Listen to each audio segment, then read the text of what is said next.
How does one become a good woodworker? You just take it whittle by whittle. Pretty good joke, eh? Stick around to the end and I've got another great one lined up. So this frame was waiting for the dump, so I thought I'd give it a chance at a second life. First, I'm spending quite a bit of time cleaning it up. A lot of dirt had built up, so I'm just wiping most of that away before removing all of the screws and hardware. They're a little bit rusted, but aren't in too bad shape. Popping off the feet, you can see there's quite a bit more rust on those.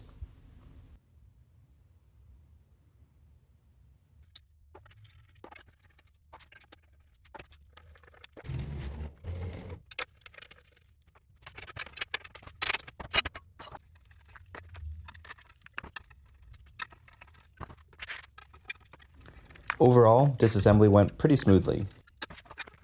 Here's all the parts. Just putting the pieces that I can fit into some rust remover that I had lying around. We'll see how it works out. I'll be using this as an outdoor side table, so I'll do my best cleaning it up, but I'm not too concerned about removing all of it. Moving on to the larger pieces and spending a little bit more time cleaning those up with a wire brush and some sandpaper.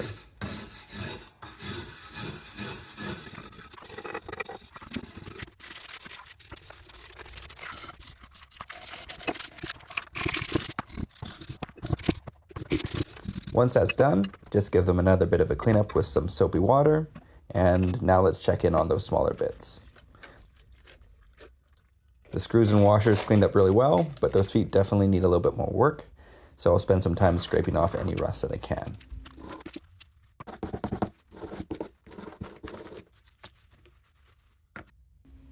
Okay, now for the tops. I'm just using some scrap pieces of construction lumber I had lying around. I don't have high hopes for how these will look yet, but we'll see how it goes. I'm just gluing the two pieces together so I have enough for my circles. They are relatively flat, but definitely not perfectly flat.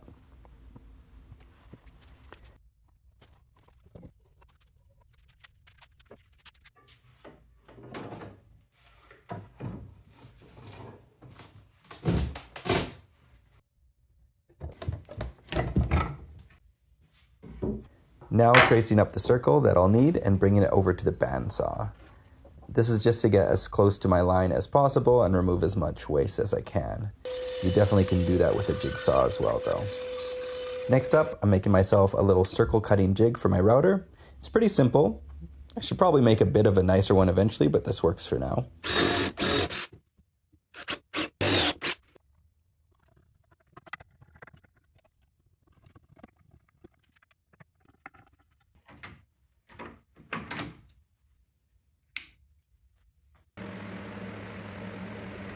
Finding the center hole and marking that in and tacking it in place so I can run my router right around my workpiece.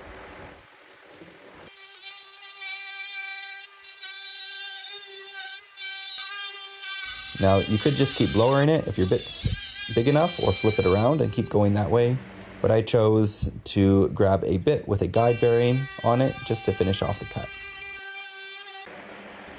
Now using a 45-degree chamfer bit on the edges.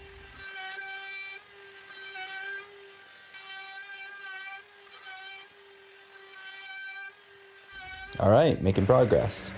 Back over to the frame, I'm going to start putting that back together. I'm going to be spray painting this, and I should probably spray paint all the pieces individually, but I didn't. Yeah, that's my reasoning.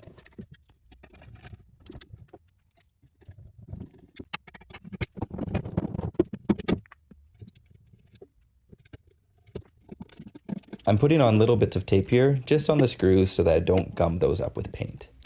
This method was proving quite slow, so I cut some little strips out of the painter's tape and just popped those on top, and that worked pretty well actually.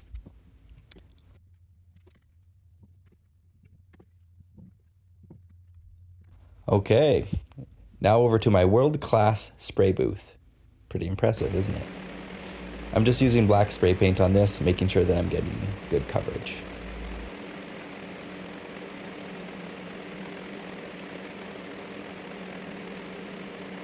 And back over to the wood pieces, sanding those down. Once they're sanded down, I have some wood stain that I'm gonna try to use up. I don't have very much left, but there's a little bit that I'm trying to make go a long way, so we'll see if I'm able to cover both circles.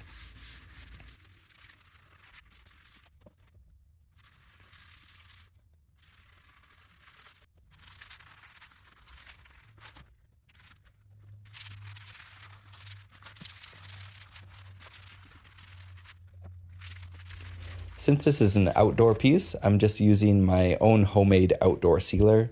It's made from wax, linseed oil, and some acetone. I used it on an outdoor bench that I made about 2 years ago, and it's holding up really well, so I thought I'd give it a go again.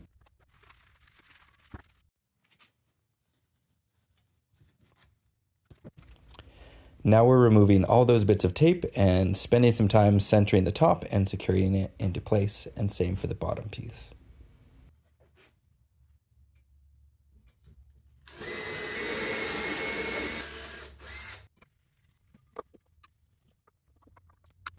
All right, there you have it. It was a simple project. It only took me a couple of evenings to complete, and I saved some scrap from the dump. I also think it turned out pretty well. Maybe even worth a like or a subscribe. Oh yeah, I have more jokes about carpentry, but I wasn't sure if they would work.